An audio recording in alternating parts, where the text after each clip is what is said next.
What's up guys, it's Chris with Palmer Aquatics. Today's video is on aquarium driftwood. Is my driftwood safe that I found for my fish aquarium? I get asked this all the time. And I think it's because a lot of people see my aquariums and they realize I'm a diva when it comes to driftwood. A sexy piece of driftwood can make or break a fish aquarium. Like the hardscape, it's amazing. Here is a big pile of driftwood right here.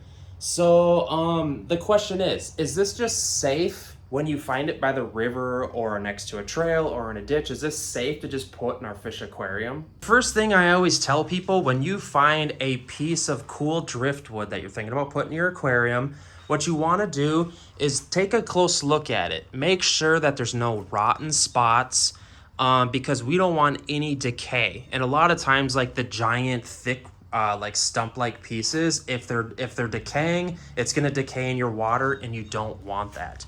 So also look inside, like here's a spot right here. Look inside like nooks and crannies and kind of feel in there with the screwdriver or your finger to make sure that there's no like soft spots, because that's what's gonna decay really fast.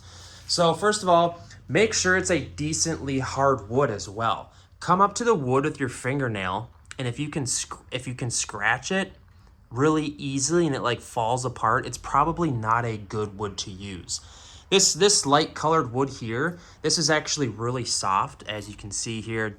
Dig your fingernail into it, and again, if it's wet, chances are you're going to be able to put your fingernail in it. But what you want to lean towards is using harder woods like oak and stuff. So here's a harder wood. You can tell by the coloration, much harder than this lighter colored one. So the darker colored stuff is going to be a lot better. This is why this isn't in a fish tank. This is a really soft piece. Someone dropped this off, I believe. I don't know. I can't remember the story. So first of all, make sure there's no rotten spots in the wood. Second of all, use your finger to make sure that there's no like really soft spots that just kind of like, make sure the wood isn't already decaying and falling apart.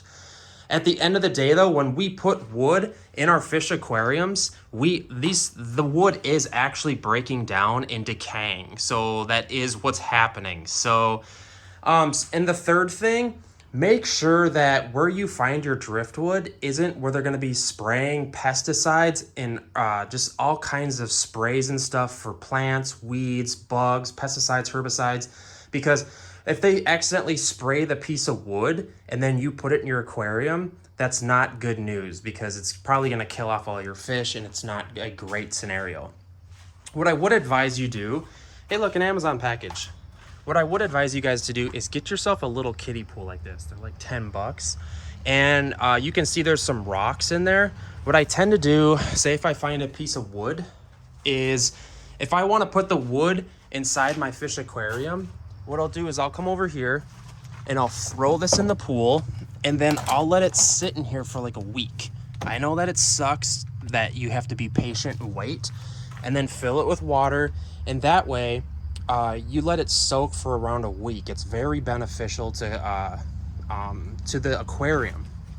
Also, what you can do is just throw a 6-foot aquarium in your yard and just fill it with driftwood. I do that too, but I'm also the weird fish guy, so check out that sick car, guys. That's a 1973 Mercedes D-Series.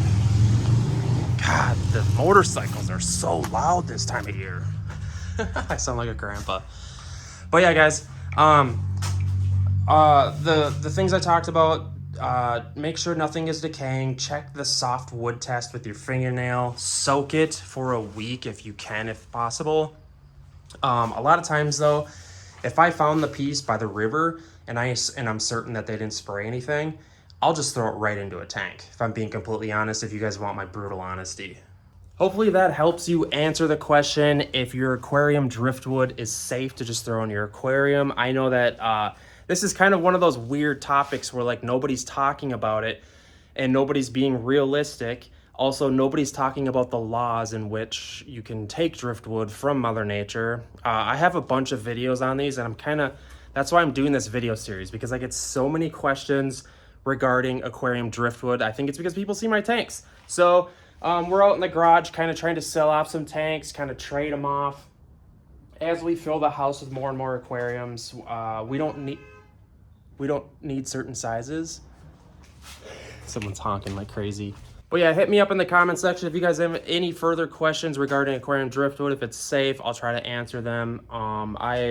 Yeah, I guess that's about it. I'm doing a video series on this, so the questions are great, and that's why I'm doing this video, to help answer it.